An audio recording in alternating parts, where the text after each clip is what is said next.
जय हिंद, वंदे मातरम साथियों। तो आज हम लोग डिस्कस करने वाले हैं स्वतंत्रता के अधिकार के बारे में। जैसा कि आप जानते हैं कि पिछले क्लास में हमने जो है क्या किया है, स्वतंत्रता के अधिकार में हमने अनुच्छेद 19 जो है देख लिया है, ठीक ना। स्वतंत्रता के अधिकार की अगर हम बात करेंगे तो स्वतंत्रता का अधिकार जो है आपका अनुच्छेद जो है 19 से लेकर जो है कहाँ तक है, 22 तक है। तो आज हम लोग जो है 20वां अनुच्छेद देखने वाले हैं आपके संविधान का। बात समझ में आ रही है ना। 20वां अनुच्छेद क्या कहता है कि दोष सिद्धि से संरक्षण की बात करता है। किस चीज़ की बात करता है बाबू? दोष सिद्धि से संरक्षण की बात करता है। अब हम किसको कहेंगे कि ये व्यक्ति दोषी है, इसी चीज़ का जो है वर्णन किया गया है अनुच्छेद 20 में। और कोई भी व्यक्ति अगर दोषी हो गया है तो वह कैसे बच सकता है, किस तरह से उसके जो है मूल अधिकारों की रक्षा होगी, वही चीज़ बताया गया है अनुच्छेद 20 में, ठीक ना। सबसे पहले हम यही देखने का प्रयास करेंगे बाबू कि आखिर हम दोषी किसे कहेंगे। अक्सर आप देखे होंगे कि कोई व्यक्ति होता है, गांव में होता क्या है कि अगर कोई व्यक्ति है, किसी की कोई सामान चोरी हो गई है तो उस शक के आधार पे कह देते हैं कि फलाना चोरौले हुई, और धीरे धीरे सब लोग क्या करने लगते हैं, उसको चोरवा चोरवा कहने लगते हैं। भले वो ना चोरौले है तो का वो प्रयास करेगा कि हमने ना किया है, और फिर भी लोग कहेंगे चोरवा चोरवा, मगर ये गलत है बाबू, ठीक ना। आप किसी भी व्यक्ति को तब तक दोषी नहीं कह सकते हैं, मतलब तब तक चोरवा उसको ना कह सकते हैं जब तक उसकी चोरी जो है कोर्ट में सिद्ध ना हो जाए। मतलब हम किसी भी व्यक्ति को तब तक अपराधी ना कहेंगे बाबू जब तक कि कोर्ट या फैसला ना सुना दे कि ये जो व्यक्ति आपके सामने है यही जो है इसने ही चोरी किया है या इसने ही अपराध किया है, ठीक ना। यदि न्यायालय में कोर्ट में सिद्ध हो जाता है कि फला व्यक्ति जो है इसी ने क्या किया, इसी ने अपराध किया है, इसी ने चोरी किया है, तो उसके बाद जो है आप उसको जो है क्या कह सकते हैं, अपराधी कह सकते हैं, यानी कि उसके बाद जो है आप चोरवा कह सकते हैं। तो यदि कोई व्यक्ति दोषी हो गया है तो वो बचेगा कैसे? इसमें 3 प्रकार के जो है प्रावधान किया गया है। किस चीज़ में? अनुच्छेद 20 में जो है कितने प्रावधान दिए गए हैं बाबू? 3 प्रकार के प्रावधान दिए गए हैं। पहला प्रावधान क्या कहता है कि एक अपराध की एक सजा।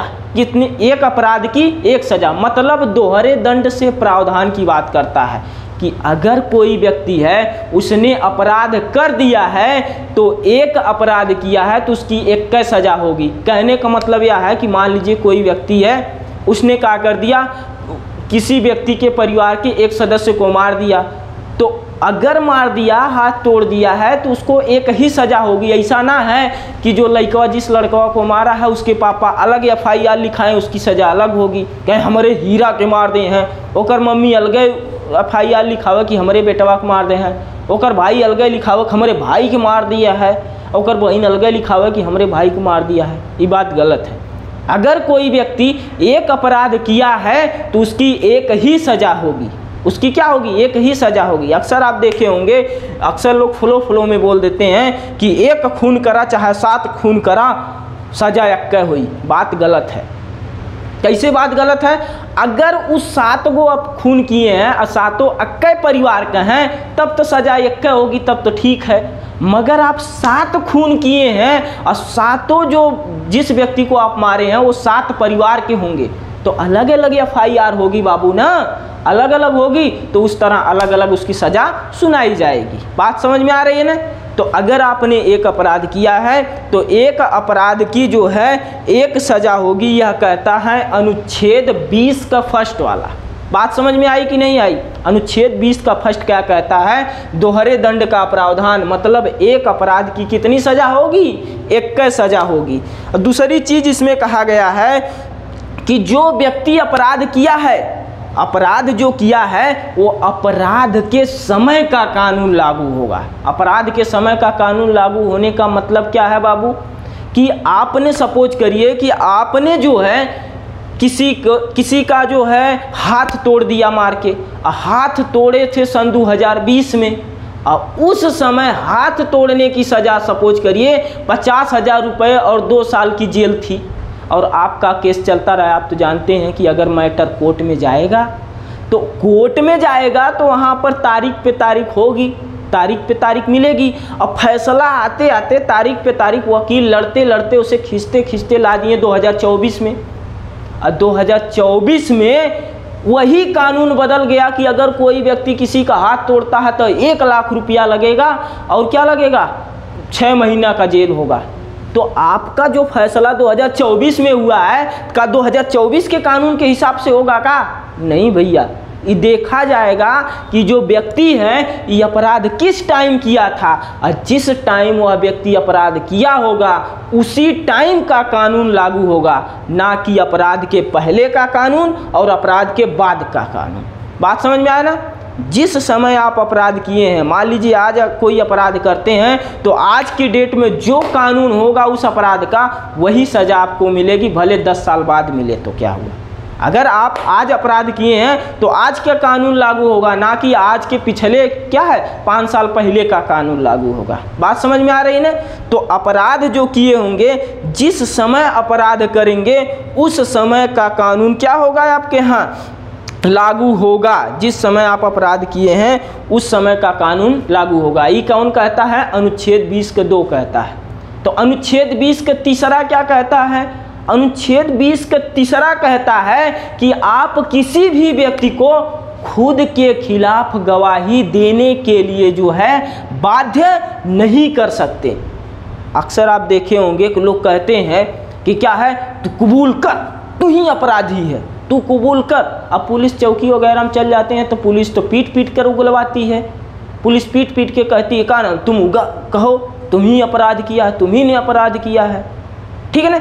तो ऐसी स्थिति में ध्यान दीजिएगा कि पुलिस के सामने जो भी गवाही दी जाती है वो मान्य नहीं होती है। क्यों? क्योंकि जज साहब जानते हैं, कोर्ट जानता है कि पुलिस जो है अपराधी को पीट पीट कर उगलवा लेती है। तो ऐसी गलती आप मत करिएगा। अगर पुलिस कह रहा है कि हाँ तुमने ये किया है तो कह दीजिए हाँ हम किए हैं, हमने क्या किया है। क्यों?